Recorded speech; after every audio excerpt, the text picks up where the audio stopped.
Hey, Magic friends, welcome back. This is the Captain speaking here on Captain Clyde's MTG, and boy, do we have some news for you today.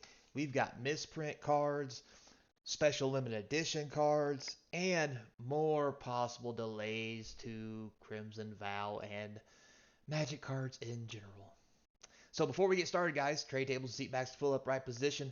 Like, subscribe, hit that notification bell, help support the channel. I do appreciate it. In the description, there's a link to the eBay store along with other things. Go check it out, along with an actual email in case you want to reach out and touch someone.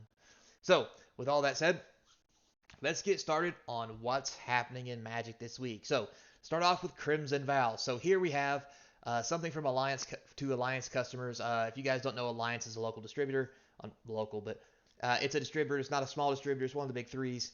As you can see here, it says, as many of you may know, we are currently experiencing system issues affected our order processes and communications. Our IT department and team of third-party experts are working around the clock to address the issues. We determined the system issues we're experiencing are a result of ransomware attack. The attacks have unfortunately become increasingly pervasive in recent months, impacting organizations around the world. We want to assure the customers' data, financial information stored in the network, no reason to believe to be impacted. In addition to the investigation underway, our team of third-party forensics experts, we are also notifying law enforcement. We understand that there is time-sensitive product releasing this week, and we're working quickly to possibly determine our ability to ship products and fill orders. Thank you for your patience as we work to restore operations as quickly as possible. We're grateful for your support, and we'll share updates as soon as we have them. So, I was first made aware of this about a day ago as I talked to all my friends and people who have stores who actually deal with Alliance and talk about how not only do we have the normal setback from Wizards, but this will also be a setback as well as uh, the kind of things it could pose with getting shipments out on time for anything from pre-releases, which I don't think is going to be impacted too much, all the way to actual product delivery. It could be some serious issues. This combined with Wizard delays could be something serious. Now, luckily, this is just one of the big three distributors, and there's other smaller distributors as well. Um, so the only way this is really going to affect you probably is if your local store, LGS, or yourself buy from people who have Alliance accounts and where most of their Magic product may come from. So, with that said, I could see this impacting a lot of things, but I'd like to think that it doesn't. I haven't checked back lately the last couple days to see if Alliance has made any other communications about this being solved yet, but let's hope because I really want to play some pre-release this weekend. So, also in the news, bigger stories is we have card misprints. So, you'll notice here we've noticed there's a commander card that come out. We got a preview and then we got card leaks. And as we were going through it, somebody pointed out to me, "Hey, did you notice that these cards look different?" And I was like, "What do you mean?" So if you look at this card here, right here with the red, this is Camber the Plunderer. It's a black and 3 for a 3/4. Now this is a full art version, which will come in collector boosters only. With that set, well, I mean, you may get one out of a set booster or something. But anyway, point being, mainly in collector boosters and set boosters, it's partner. But the interesting part is here in red where it says whenever a creature an opponent controls dies, you gain a life and create a blood token. Now, the difference here is the card that were spoiled in Commander decks actually reads whenever a creature dies, you gain one life, create a blood token. So this is for your creatures and theirs, not just your opponents, like you've seen in the previous ones. This is going to make a real big deal on whether or not this card is good or not. And I'm sure out there somewhere is somebody who knows what this card should really say, but I have yet to find the blurb or whatever, or even had time to look for it, honestly, to try to figure out which one of these cards is correct. But what I do know is it's going to be a big deal because this is going to be kind of like the, let's say, the dinosaur from Ikoria with the name that cannot be mentioned that is resembling the flu. But anyway, uh, this may be another one of those scenarios, and it'll be very, very interesting. So keep an eye out for that and keep your ears peeled. And if I find out something, I'll let you guys know if I can find it out in a reasonable amount of time. So with that, let's talk about the most interesting news to come yet. That news is about serialized or special print magic cards that have a scarcity built into them. For example, you can see here at this post, this is from Wizards of the Coast. I'm sorry, from Star City. This was a teaser put out on Twitter that blew up the internet. It says here the general manager of sales at Star City Games, a major store in Roanoke, claims to have found a copy of Viscera Seer in his Phyrexian secret layer drop. However, this item is very interesting. Not only is it reversed in the front face area of the card, it is also stamped with a gold holofoil stamp treatment oriented in the normal manner, denoting it at number 77 of 100 cards. This raises a few questions, as at this time we are not yet answered. One, is this 77th card the only copy of Viscera Seer in the collection of 100 cards? If not, what other cards are reverse stamped in this way? But if so, what other cards are in the collection? You can see here, just open what appears to be an amazingly rare card out of the most recent secret layer drop, Viscera Seer, but with all the text printed backwards, comments, so forth and so on. If you want to know what that looks like, it looks like this. So as you can see, it's a Viscera Seer.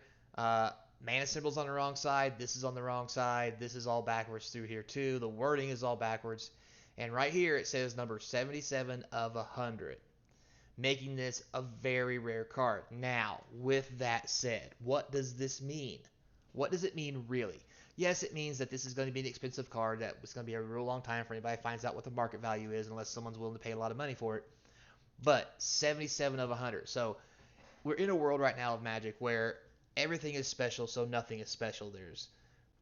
There's box topper, extended art, box topper, alternate frame, foil, etched foil. Like there's so much extra stuff going on that there's a very low premium on the cards because all the cards are different. Nobody really cares because everything's so special that nothing is special because there's nothing to be considered normal. Now, with that said, this could be Wizards' attempt at making a new form of lottery slash chase cards. Um, Call it what you will. As I really dug into this and started seeing a lot of news and people's thoughts and things on this, I think a pseudo basically reserve list I heard mentioned once before, which to a degree is right. But think about this. So if we make chase cards like this, for example, in actual booster boxes, um, where there's only 100 cards and maybe there's only 100 that are stamped, maybe it's 100 Viscera Seers, and this is Viscera Seer number 77 out of those 100 across the entire production line, that would hold some serious value. Now, does it need to be reverse and backwards like this? No, probably not. But it will need to have something special. Like, for example, if we go back to alternate borders again, or really cool borders like we had back in the Amonkhet area, Kaladesh style, original splashy fetch lands, that were lottery cards, and they become numbered, that's going to be serious monetary value in these cards. And also, too, what does this mean for all the other cards? Are they going to keep doing all the extra variants?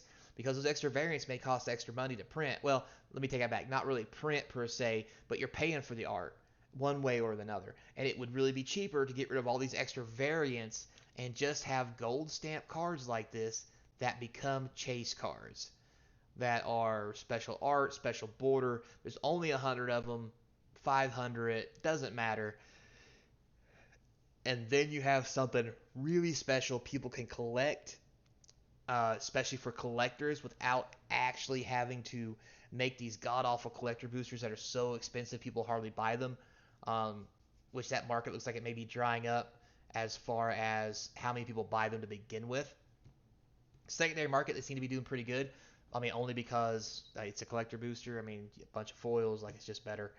Um, but what we're finding is collectors are buying them less and less until they age, which doesn't do Wizards of the Coast any good because then they're not selling them like they should, so they're stuck on shelves. But with a chase card like this, making a pseudo reserve list of, hey, there's 100 Viscera Seers, it looks like this. This is number 77 of that 100. Now you have monetary value. And it may even put monetary value on cards in sequence. Like if you're playing with 4 Viscera Seers, like would you pay a premium so that you could have card 1, 2, and 3 of 100? Would you pay a premium to have card 96, 97, 98, 99, and 100? Like what is that gonna mean? Because in normal cards like sports cards and things like that, the lower numbers are better. But in all just having one of the 100 carries a very big weight and price.